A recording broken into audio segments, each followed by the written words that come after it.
Innal hamdalillah nahmaduhu wa nastahdi wa natubu ilaihi asyhadu an la ilaha illallah wa asyhadu anna Muhammadan abduhu wa rasuluhu wa ba'du. Jamaah salat maghrib yang dimuliakan oleh Allah, materi hari ini yang akan kita bahas adalah seputar apakah dunia itu kita dapatkan dengan cara dicari, diusahakan, atau nunggu dunia itu datang kepada kita. Tentu yang dimaksud dengan dunia di sini mungkin kita pengen punya anak, pengen dapat rezeki dan lain sebagainya. Ada minimal 7 hal yang akan kita bahas di malam hari ini. Satu, tentang rezeki. Bapak-bapak dapat rezeki itu dicari atau cukup duduk manis di rumah tahu-tahu rezeki datang sendiri? Inilah yang terjadi pada diskusi antara Imam Syafi'i dan gurunya Imam Malik. Imam Syafi'i berprinsip rezeki itu dicari, dikejar. Imam Malik tidak dikejar pun, kalau Allah takdirkan datang ke rumah pasti akan datang juga. Tentu karena dua ulama ini adalah ulama besar, mengeluarkan pendapat dan punya dalil. Bagi Imam Syafi'i, dalilnya adalah rezeki itu dicari. Hadisnya cukup banyak, diantaranya adalah yadkhulul jannata qaumun afidatuhum mislu afidatit thair. Satu kaum akan masuk ke dalam surga al-jannah kalau punya karakter burung, sifatnya seperti burung. Lau annakum tatawakkaluna 'alallahi haqqa tawakkulihi la razaqakum kama tarzuqut thair tagdu himasan wa taruhu bitonan. Kalau kalian bertawakal kepada Allah dengan sebenar-benarnya tawakal, pasti kalian akan dapat rezeki.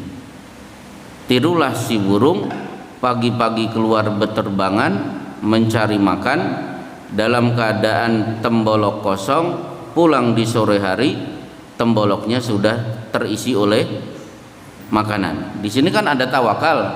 Tawakal kaitannya keluar mencari rezeki. Jadi tawakal bukan duduk-duduk di rumah.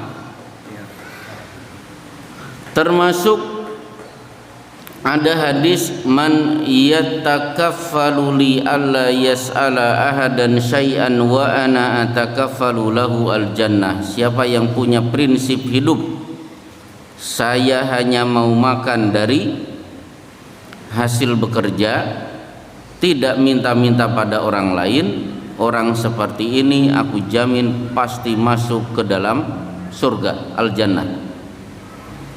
Berarti surga itu didapatkan ketika kita keluar mencari rezeki, bukan nunggu orang ngasih. Ini Imam Syafi'i. Imam Malik punya pendapat, oh bisa saja kita duduk di rumah, tiba-tiba kalau Allah tetapkan rezeki datang pasti akan datang. Di antaranya Rasulullah pulang sholat subuh, tanya kepada Aisyah, ada sarapan? Kata Aisyah, pagi ini tidak ada sarapan. Idzan ana shaimun, ya sudah saya saum. Besok Rasulullah ingat kemarin pulang subuh Aisyah mengatakan di rumah tidak ada sarapan. Sebelum sholat subuh Rasulullah berniat hari ini saya saum sunnah. Begitu pulang ke rumah Aisyah mengatakan, ya Rasulullah, u'tilana haisun, baru ada kiriman makanan hais. Hais itu kurma, gandum plus minyak samin. Itu makanan kesukaan Rasulullah Shallallahu Alaihi Wasallam. Arinihi, tolong tunjukkan mana haisnya. Faqad asbahtu soiman, subuh tadi aku sudah berniat saum. Faakala, begitu melihat si makanan Rasulullah pun segera makan. Jadi niat saum sebelum subuh, ba'da subuh sudah berbuka. Dan makanan itu tidak disangka-sangka oleh Rasulullah, tidak dicari-cari. Dalam bayangan pagi ini tidak ada sarapan, maka sekalian saum. Oh, tiba-tiba makanan datang ke rumah. Kan tidak salah Imam Malik punya argumentasi, rezeki tidak dicari, kalau memang datang pasti akan datang. Dah, diskusi dua ulama murid dan guru selesai, tidak ada kesepakatan. Imam Syafi'i pamit.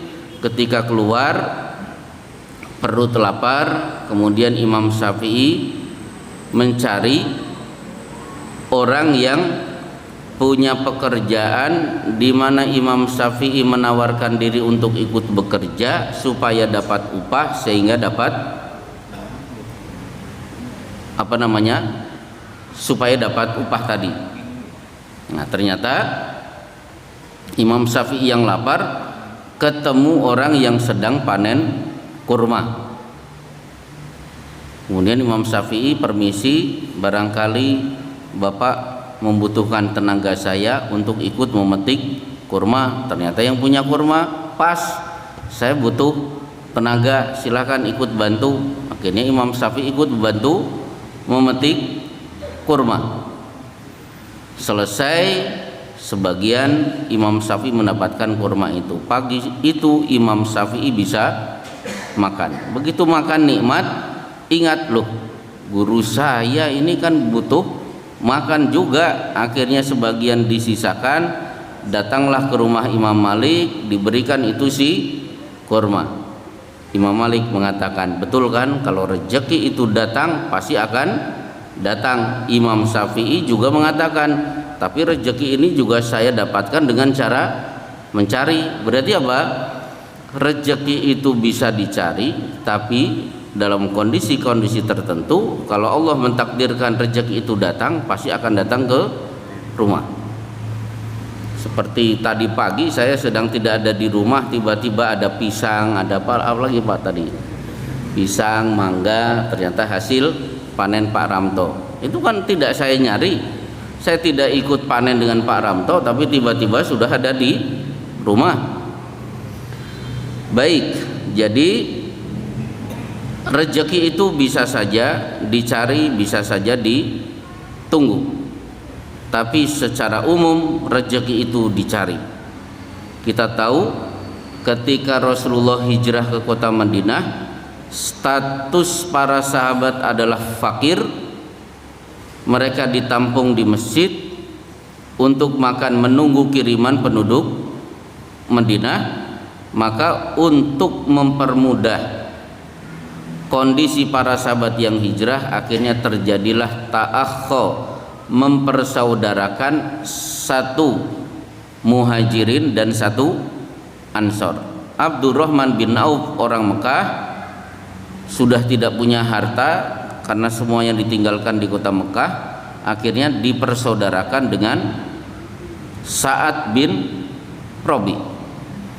Tangan Abdurrahman bin Auf diraih. Wahai Abdurrahman bin Auf, aku Sa'ad bin Robi, orang terkaya di kota Madinah.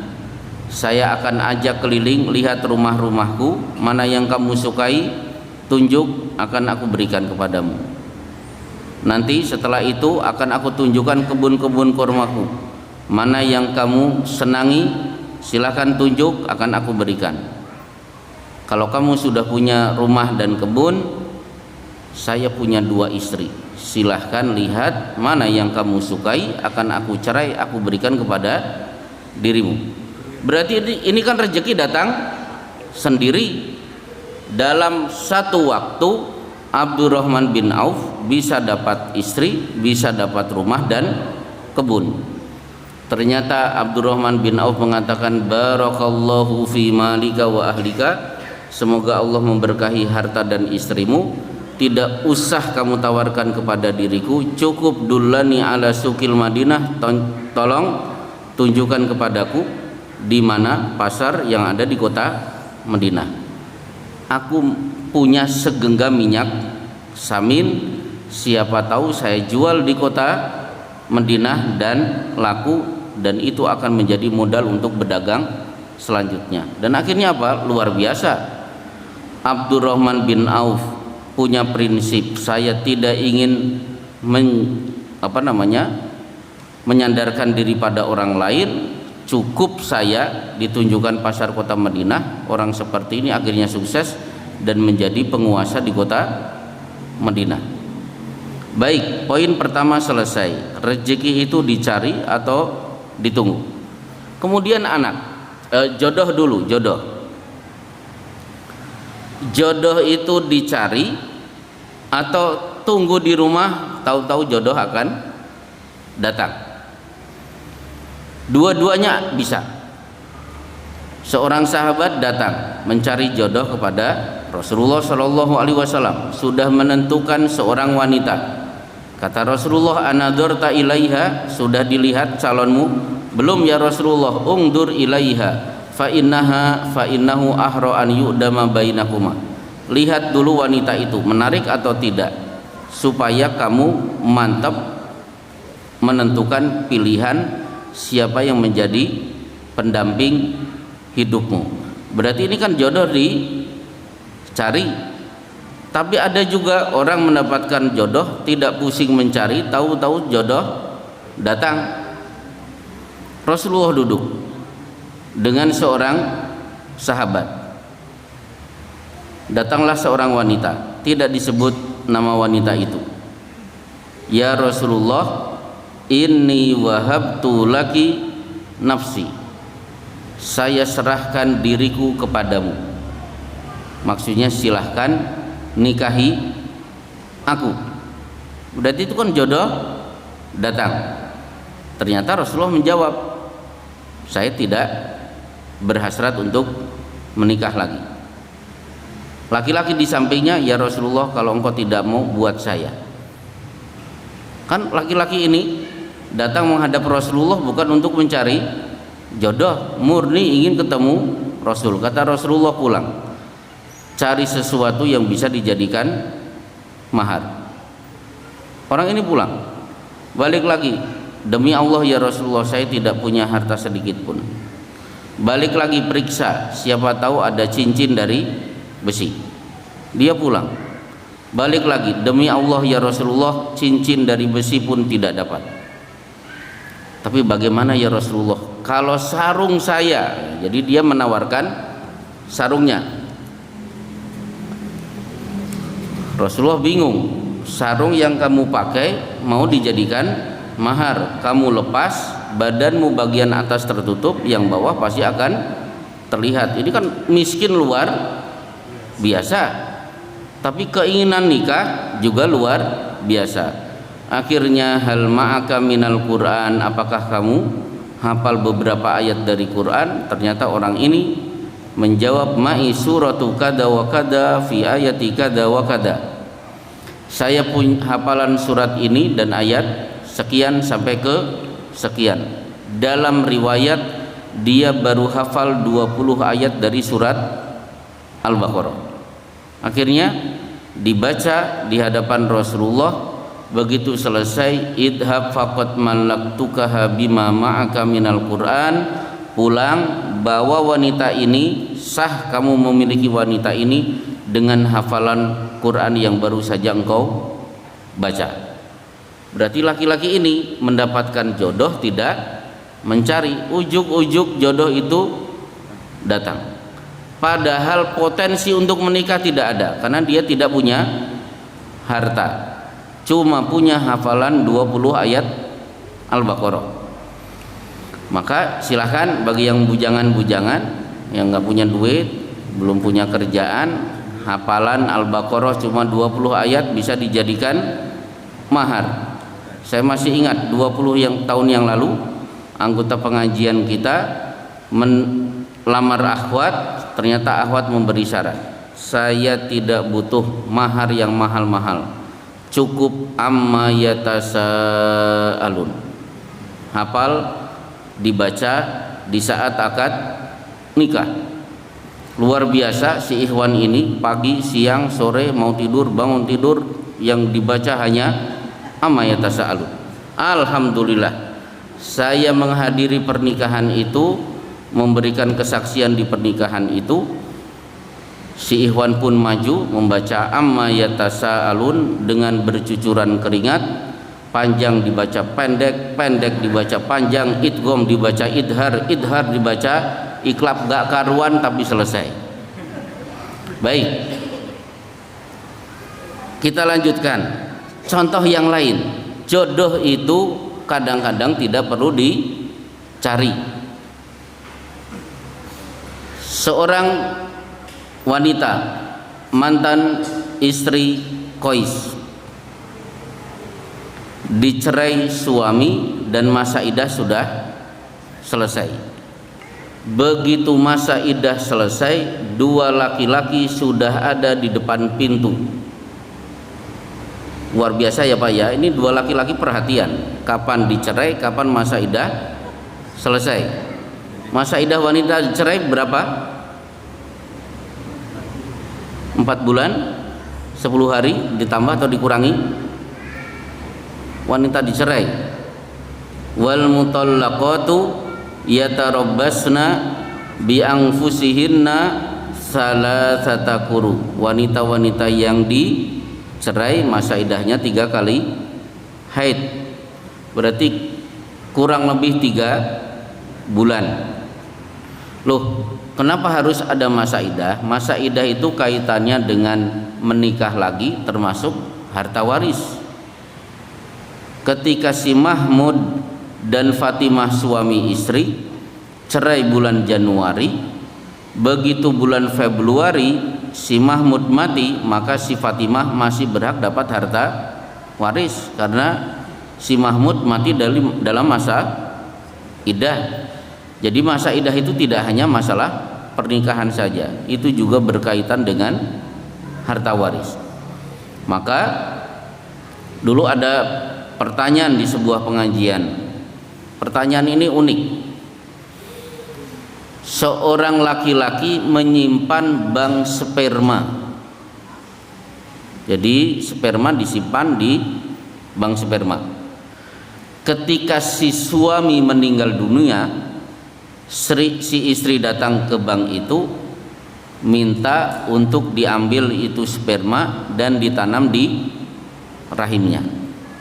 Kira-kira boleh atau tidak mengambil sperma suami dimasukkan ke rahim istri padahal suaminya sudah meninggal dunia? Maka saya jawab, di sini masa iddah. Wanita ditinggal mati suami, berarti walladzina yutawaffawna minkum wa yadharuna azwajan yatarabbasna bi anfusihinna arba'ata ashhur, 4 bulan wa asyra, dan 10 hari.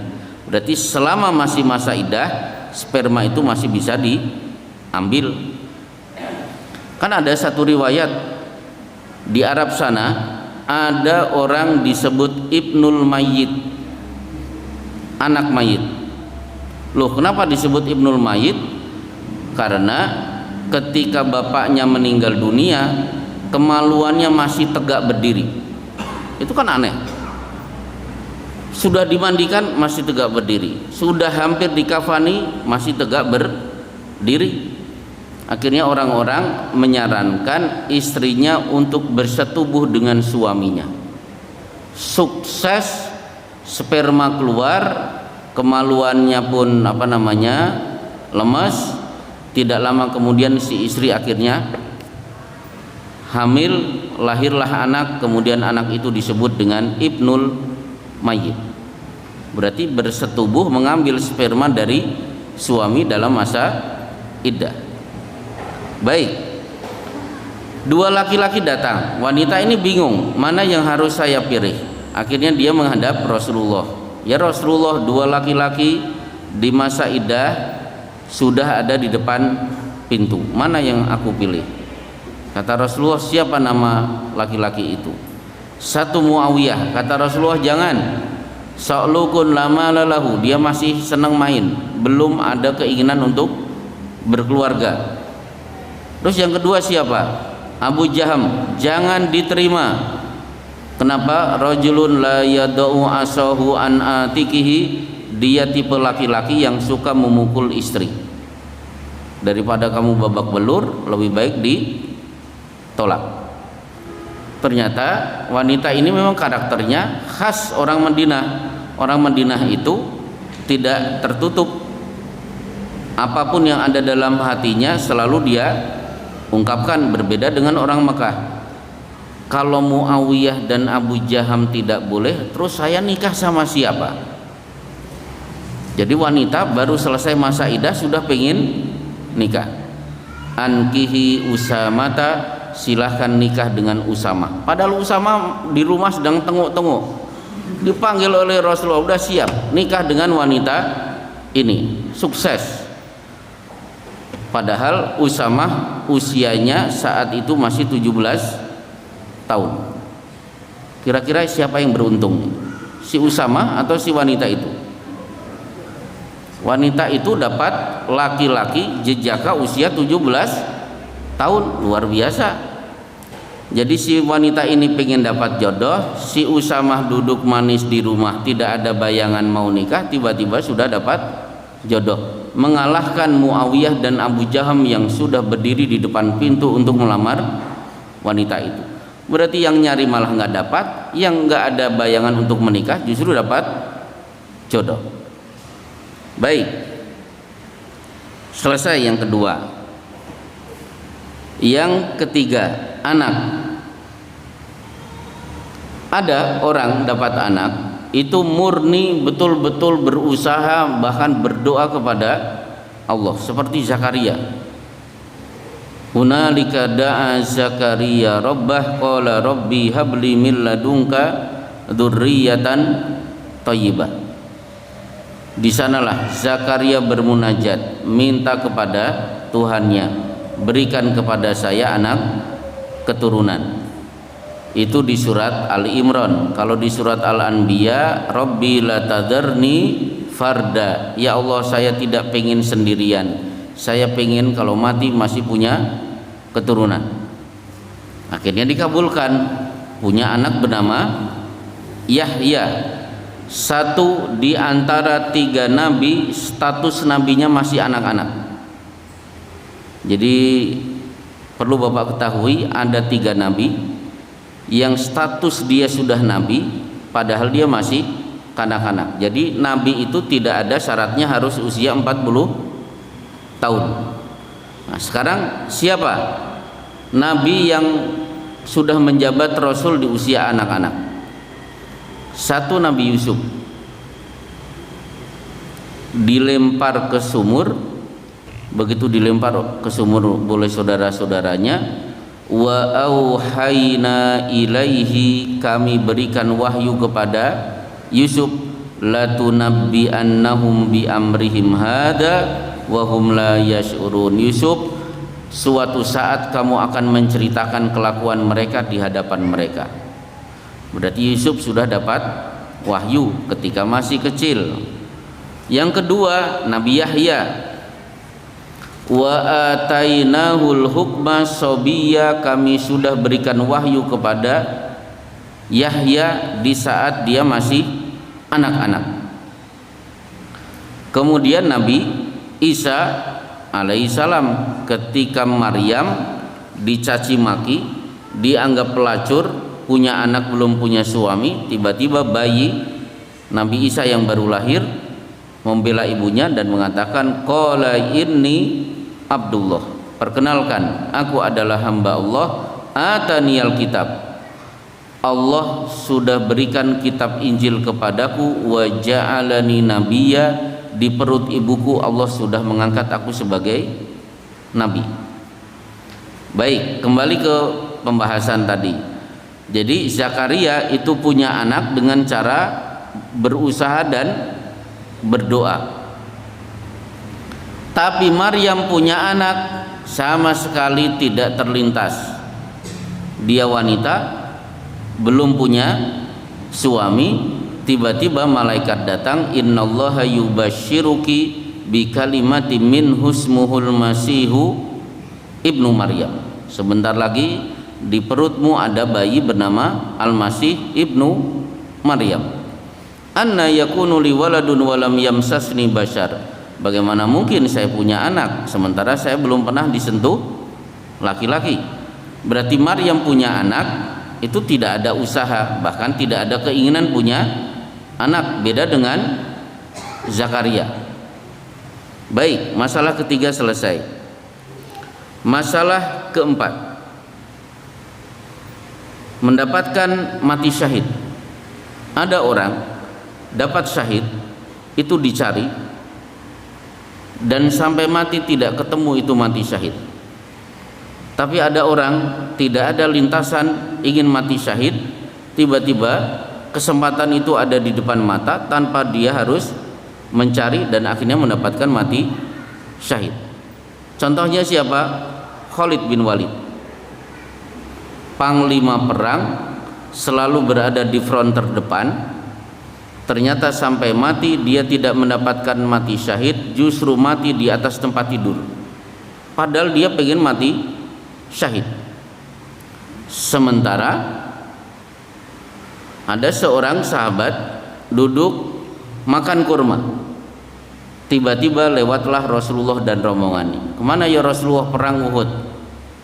In kutiltu aina ana, kalau saya ikut perang kemudian terbunuh, nanti saya di mana? Rasulullah menjawab, al jannah. Begitu mendengar al jannah, fa'al qatamaratin kunna fi yadihi, dia buang sisa kurma yang ada di tangannya, dia meluncur, akhirnya mendapatkan mati syahid. Padahal dia baru ikut sekali perang, sudah langsung dapat mati syahid. Khalid bin Walid hidupnya dihabiskan di medan perang, sampai mati syahid itu dia tidak dapatkan dan dia mati di atas tempat tidur. Kemudian yang kelima, cerai. Urusan perceraian. Ada orang bahtera rumah tangganya sudah di ujung tanduk, dua-duanya sepakat pengen cerai. Nah, ternyata di banyak hadis betapa banyak para sahabat akhirnya rujuk kembali kemudian membina rumah tangga. Padahal banyak di antara mereka mendapatkan halangan luar biasa, seperti seorang sahabat mencerai istrinya, masa iddah selesai belum dirujuk, akhirnya mantan istrinya pulang ke rumah orang tua. Suatu saat mantan suami jatuh cinta kepada mantan istri jatuh cinta kepada mantan suami, sepakat untuk rujuk, silahkan datang ke rumah orang tua saya. Begitu sampai di depan bapaknya mantan mertua, si bapak mengatakan, ya Luka bin Luka. Luka itu kata-kata bodoh yang sangat kasar. Bahasa masarannya apa, Pak? Bodoh tapi kasar. Jarang misuh-misuh ya Pak ya. Ya, pokoknya bodoh bin bodoh. Akramtuka, dulu aku muliakan dirimu, wa zawwajtuka, dengan cara aku nikahkan engkau dengan putriku, wa talaqtaha, teganian engkau ceraikan. Wallahi la tarji abadan, demi Allah enggak ada kamusnya rujuk. Berarti bapak si wanita ini sudah menutup peluang.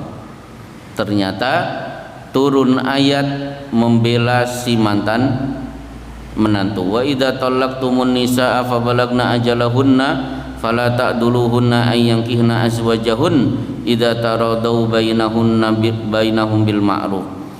Kalau mantan suami mantan istri mau rujuk kembali, wahai bapak dari si wanita, jangan halang-halangi mantan menantumu untuk kembali kepada putrimu. Dzalikum azka lakum wa adhar, itu lebih bersih, sucikan perasaan dendam kepada mantan menantu. Akhirnya rujuk kembali.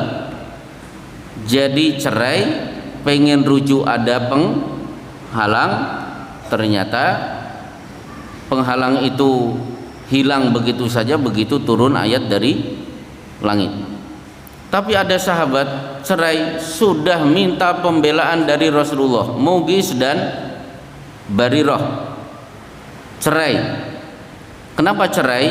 Mughis ini budak, Barirah juga budak. Bedanya apa? Mughis ini orangnya pasrah, sampai mati saya budak nggak masalah. Tapi kalau Barirah enggak, saya akan tanyakan harga saya kepada tuan saya, kira-kira harganya berapa, saya pengen nabung untuk menebus diri saya supaya saya tidak jadi budak. Akhirnya dia tanya kepada tuannya, kata tuannya, harga kamu 9 uqiyah. Pulanglah wanita ini bingung, 9 uqiyah. 9 uqiyah ini laisa fima khamsi uqiyah shadaqatun. 5 uqiyah itu 85 gram emas. 5 uqiyah ini harganya 9 uqiyah. Ya silahkan bayangkan sendiri betapa mahalnya wanita ini. Ternyata datanglah Aisyah, tanyakan kepada tuanmu, sampaikan aku yang akan membebaskan dirimu. Akhirnya Barirah bebas. Menurut hukum pernikahan, kalau suami istri, calon suami calon istri tidak satu kufu, itu boleh dijadikan pertimbangan. Jadi kalau orang Jawa mengatakan bibit, bebet, bobot, dalam Islam itu diakui. Maka pernikahan itu juga harus melihat bibit, bebet, dan bobot supaya tidak jomplang. Buktinya apa? Zainab itu berdarah biru, kemudian Zaid ini mantan budak, dijodohkan oleh Rasulullah. Ketika terjadi pernikahan, Zaid ngeluh, istri saya selalu mengungkit-ungkit status saya sebagai mantan budak, sementara dia adalah wanita berdarah biru, sehingga akhirnya perceraian tidak bisa dihindarkan. Maka bagi bapak-bapak yang suka menjodoh-jodohkan, kalau ada ustadz-ustadz, murabi-murabi, perhatikan kufu antara laki dan perempuan. Si laki-laki lulusan SD, si perempuan ternyata sudah dapat S3, ini kan jomplang, ini bikin masalah. Nah, termasuk salah satu pasangan kalau dia bebas sementara pasangan hidupnya masih budak, ini tidak satu kufu dan boleh untuk menggugat cerai. Maka Barirah menggugat cerai Mughis. Menurut hukum Islam sah. Ternyata Mughis ingat dia masih punya Rasulullah. Ya Rasulullah, tolong lobi si Barirah, saya masih pengen hidup bersama dirinya. Akhirnya Rasulullah datang merayu Barirah, Barirah, urungkan niatmu menggugat cerai suamimu. Ternyata Barirah bertanya, ya Rasulullah, ini keinginanmu atau keinginan Mughis supaya engkau menjadi perantara? Kata Rasulullah, saya hanya mau jadi perantara, bukan keinginan saya tapi keinginan Mughis suamimu. Ya Rasulullah, kalau memang Mughis yang pengen kembali kepada diriku sementara engkau dijadikan sarana sebagai penengah, saya tidak pengen balik lagi dengan Mughis. Akhirnya rujuk sudah tidak mungkin terjadi. Berarti apa? Ada orang sudah bahtera rumah tangganya di ujung tanduk, ada yang akhirnya bisa balik lagi, ada yang tidak bisa balik lagi. padahal yang datang merayu menasihati adalah Rasulullah Shallallahu Alaihi Wasallam. Baik, adzan Isya sebentar lagi, kira-kira 6 menit. Insya Allah cukup. Kalau ada pertanyaan dari bapak-bapak seputar kajian kita atau materi yang lain, saya persilahkan. Ada pertanyaan? Satu, Mas Adi. Itu kan tadi kan ada suami yang sudah meninggal, lalu sang istri berhubungan lalu bisa hamil. Nah itu nanti anaknya itu nasabnya ikut siapa? Lah, nasabnya ikut siapa? Nasabnya tetap ikut bapak karena dia lahir dari persetubuhan suami istri masih dalam masa iddah. Masa iddah wanita ditinggal suami tadi berapa? 4 bulan 10 hari. Itu baru hari pertama kematian suami. Berarti tetap dinasabkan kepada bapaknya. Nah sekarang, siapa bayi yang tidak dinasabkan kepada bapaknya? Itu ada 3. Bayi tidak dinasabkan kepada bapaknya. 1, kalau bayi itu betul-betul tidak punya bapak. Pesertanya hanya 1, Nabi Isa. Isa itu disebut apa? Ibnu Maryam, tidak dinasabkan kepada bapaknya. 2, anak lahir dari hasil perzinahan, tidak dinasabkan kepada bapaknya. Bahkan Imam Syafi'i, saking wanita bayi itu tidak ada hubungan dengan bapaknya, ekstrimnya memberikan contoh. Suatu saat si bayi perempuan ini kalau dewasa akhirnya menikah dengan laki-laki yang membuat dia terlahir di dunia, pernikahan itu sah. Bingung ya Pak ya? Mahmud dengan Zainab berzina, lahir siapa?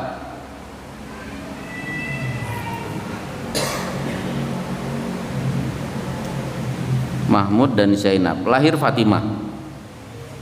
Suatu saat kan Fatimah nanti gede.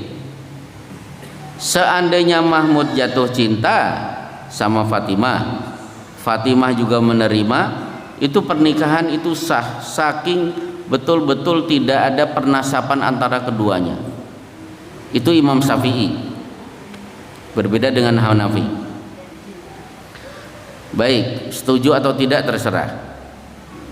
Yang ketiga, kalau bapak dan ibunya sudah melakukan mula'anah,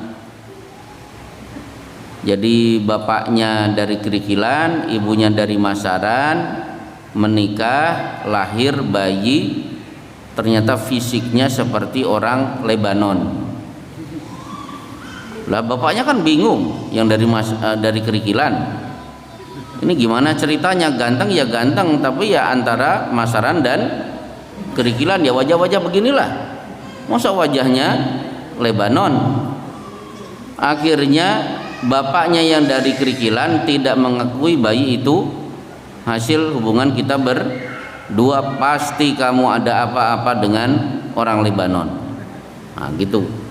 Nah si wanita yang orang masaran tidak terima, aku belum pernah memberikan kehormatan kepada siapapun kecuali engkau. Kalau dua-duanya ngotot, harus diselesaikan dengan mula'anah. Si bapak maju, demi Allah istri saya benar-benar berzina, demi Allah istri saya benar-benar berzina, demi Allah istri saya benar-benar berzina, demi Allah kalau tuduhan saya tidak benar, saya siap dilaknat dunia dan akhirat.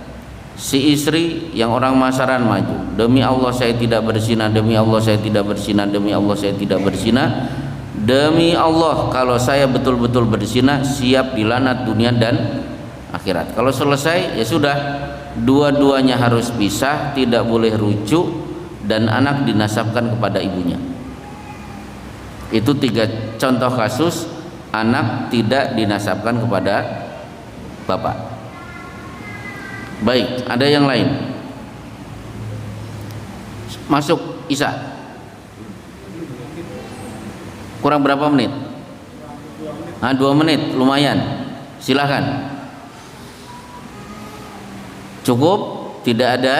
Nah, kalau tidak ada, berarti saya sampaikan jawaban via SMS.